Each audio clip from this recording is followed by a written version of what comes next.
So there's this wonderful phrase that I've picked up on recently called spiritual narcissism that's running rife, particularly amongst the ayahuasca community and plant medicine community, where a lot of people are taking these different, very powerful, very wonderful plant medicines, and they're coming out of it and they're going, "That's it.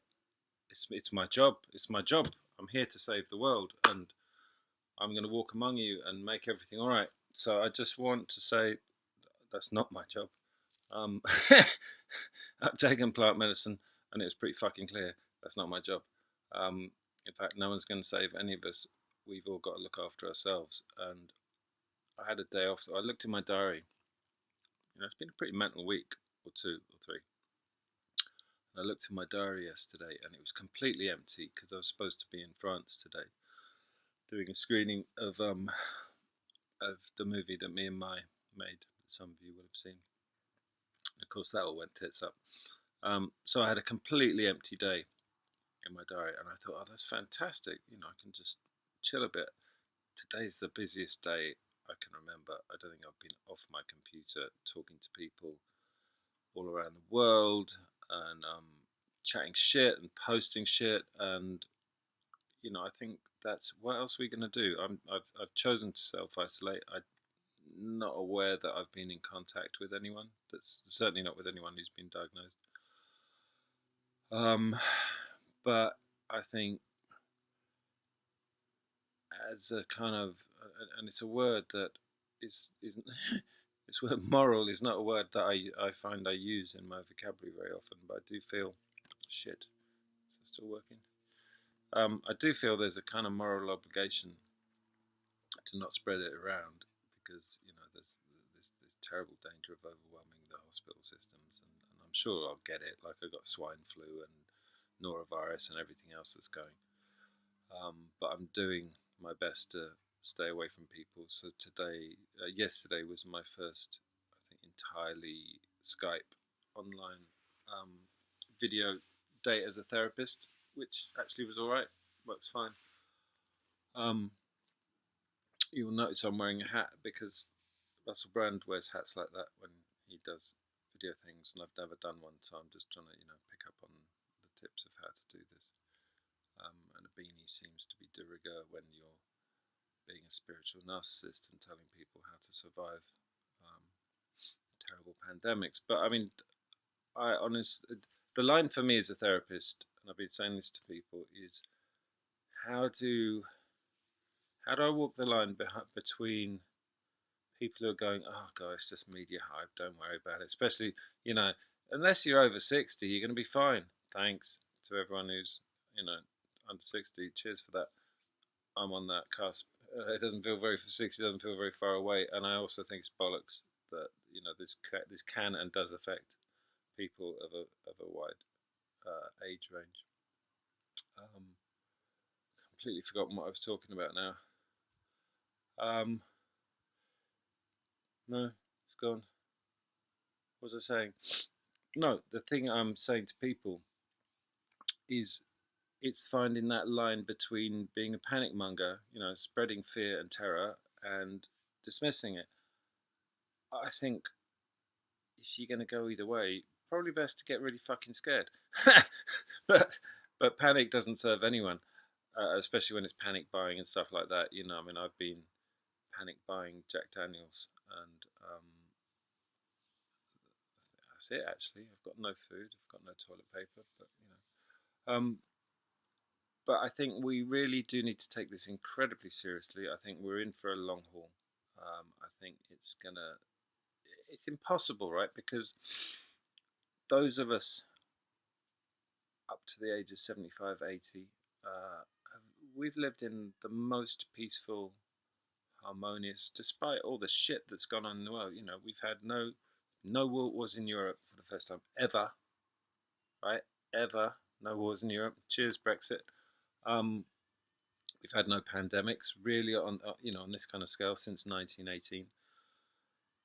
The world has always had war. The world has always had pestilence. The world has always had terrible, terrible, terrible tragedy. Human beings have always dealt with this kind of shit, and we're one of the first generations who were going, whoa, this is like something out of a movie. No, it's not something out of a movie. This is what's happened forever. It's just we have no skill set to deal with it, and our governments have no skill set to deal with it, and our governments are going to have to do a little, research in the dictionary and look up this word government, because it means fucking governing people, and they're going to have to look after us. But more importantly than that, we're going to have to look after each other. And I think there's three. The way I break it down, there's three very, very immediate problems. Right. One is we've got a virus that's going to affect our health and probably get all of us sooner or later, and we need to spread that. Most of us won't die, and some people will, and that's just nature at work. Nature is not terribly nice, no matter how much you like butterflies and flowers and shit. Nature's brutal. Nature's always been brutal, and nature has always devised systems to try and contain different species, and through the brilliance of science, we've managed to dodge that for a while. And there's, we're pushing 8 billion of us. I'm not saying I wish anyone to die, but this is not unnatural what's happening. It's not the fault of the Chinese or some, I don't even know what pangolin is. This has always happened, but we don't have the skill set for it. So people are going to die, and we're going to have to do our best to stay healthy and spread this. You know all this shit. You've seen the news. Second one is obviously economics. I mean, that's how are we going to work that one out? That's mental, right? That's not a recession. That's most of the world not being able to go to work. So in a culture that has been taking the planet to the brink of probably extinction anyway, some of which, not all of it, but a significant amount of that is due to consumerism. That's kind of interesting, isn't it? When none of us are going to have any money, and we're not going to be able to go to work, and we're not going to be able to pay our mortgages or our rent or what have you. And I have been in that situation on my own. That sucks. That sucks when you're broke or you're going down the pan or you're going bankrupt and everyone's doing all right. The fact we're all in this shit together, I think, means we're going to have to just come up with a different system. I'm really good at flagging up what problems are. I'm really shit at coming up with solutions. And this is work in progress because everyone's making this up as they go along, because this is just unknown. But the one thing I think that we can all do something about, and I'm doing my best to do something about, the fact I'm talking to my fucking computer, which keeps going dark. Maybe it's because I said fuck. I don't like telephones. I don't like to use these systems to try and communicate with people. I've built a career around sitting in a room with human beings. I like that kind of contact. But I'm going to other measures, man. We had a really nice Zoom meeting yesterday, which had about 50 people on it. I'm talking to you now. Maybe I'll do it again. I don't know. Maybe I'll run out of things to say. But the thing that's not being talked about enough, and perhaps it's just because there's more pressing things immediately, but we're going to have to really, really look at is not just social isolation, but what happens is that, that fucking Slade song's come true, right? I wish it could be Christmas every day. Suddenly, we're going to have a lot of families all banged up in the same house together for months. This is not going to be over in a few weeks. I mean, no one can say, but we're looking at months, not weeks, and probably quite a few months. So there's the pressures of what happens if you're all locked up together. But I think that's something people are going to have to work out individually as families and what have you. The real thing for me that's unusual about this situation is when you get a crisis, war, famine, pestilence, whatever, the human instinct is to gather together as a tribe and support and protect each other, and it's the one thing that we can't do. We're being told to isolate, we're told to be separate. There's going to be an awful lot. I live on my own. I quite like being on my own, but I'm not sure how I'm going to feel after 3 months of that. So I think we've all got to use these two-headed beasts called social media and we've got to reach out. We've got to create WhatsApp groups. Check up on your friends, especially people who are vulnerable, but not just if they're over fucking 60 years old. If they're alone, if they're lonely people, if you know that they are particularly anxious or nervous or suffer from depression, or that you just haven't heard from them for a while. Create WhatsApp groups, organize Zoom meetings. I'd never used Zoom before till yesterday. It was a bit chaotic because I didn't know what buttons to press, but it was good. We had people from all around the world, and people are able to share tips. And it's not about solutions, right? Because there isn't one solution or any particular solution to this.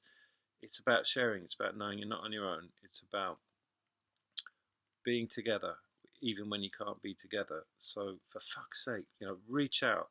We'll get through this.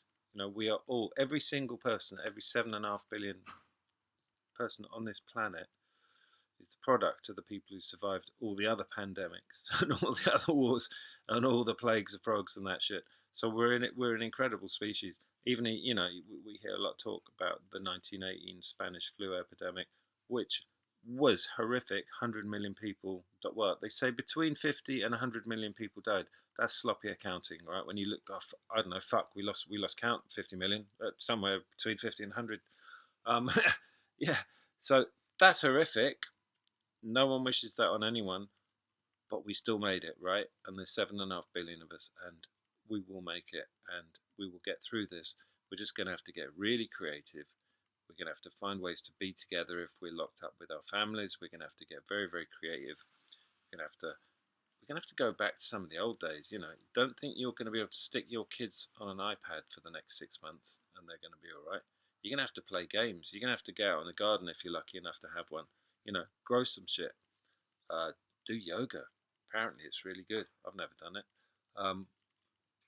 All those kind of things. You're going to have to sit down. I would recommend to anyone who's in a family unit, at least once a week, you sit down and you have a family meeting. You go, right, how's it going? What's working?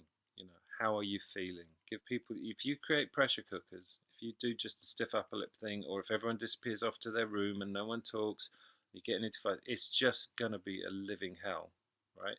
So you're going to have to get really skillful. If I come up with any handy kind of things like, podcasts, stuff like that, I think there are good sources of information. There are some really bad sources of information. There's some scary shit that's just absolute nonsense. There's some advice that's complete nonsense. But if I hear of anything that it sounds like it's worth it, I'll punt it around on social media. I'm almost certainly going to do a weekly Zoom meetup thing, and I'm beginning to think that rather than just a free-for-all, I might invite someone who actually knows what they're talking about, and we can ask some questions once a week. So if you know people that you think are good resources, that's a possibility. One book I'd really recommend, just because I've been recommending it for ages, is I wouldn't recommend this one. Don't read this. This is by me. It's called Book of Sin. It's fucking miserable. I wrote this in 2016, and people were saying it's the worst year ever. I was wrong, but yeah, it's got a few jokes in it. I think it predicted the end of the world. But no, this one's really good. This is from a friend of mine called Sebastian Junger, who he made a film called Restrepo. He wrote a book called The Perfect Storm. This is a really beautiful book. This tells you about what's really at the heart of us as a species, and we need to be a tribe, even if we can't be together. That's at the heart. Of course, there's dark sides of tribalism, like everyone going out and buying all the toilet paper for their tribe, not leaving any for anyone else. But even that is water. How long have we had toilet paper? For fuck's sake! I mean, I can't get. I'm quite good at psychology after all these years. Can't get my head around the toilet paper thing at all. But no, I would read Tribe, and I would see if you can create your own tribes. And I feel lucky, right? Because I've been running groups for over 20 years, and I mean my oldest group is 20 years old, and it struck me yesterday. I thought, wow, we've been rehearsed. This has been a rehearsal. We've had a 20-year rehearsal for this. and we could never have known that. But I mean, we're incredible. I've got 4 ongoing groups, and we're incredible resources for each other, and I'm terribly proud of how they are. So, but you don't need a therapist to do that. You just need people you like. So just get 5, 6 people and have a weekly meeting. You know, do a WhatsApp meeting, do a Zoom meeting. You know the technology better than I do, probably. Talk to people, check in how they're doing, check in how if you know someone who's had the virus. I don't know. I don't know what that's like. I don't know. Is it as bad as people say? Is it being played down? Is it fucking terrible? If people got it and they found that, you know, someone was saying to me, a friend of mine posted the other day, eating a spoon of turmeric and honey to coat your throat. It may be a wives' tales. It may be absolutely brilliant. If you know shit like that, pass it around with your friends. Like I say, we're in this for a while, so take care of yourselves, and I hope this has been of some use.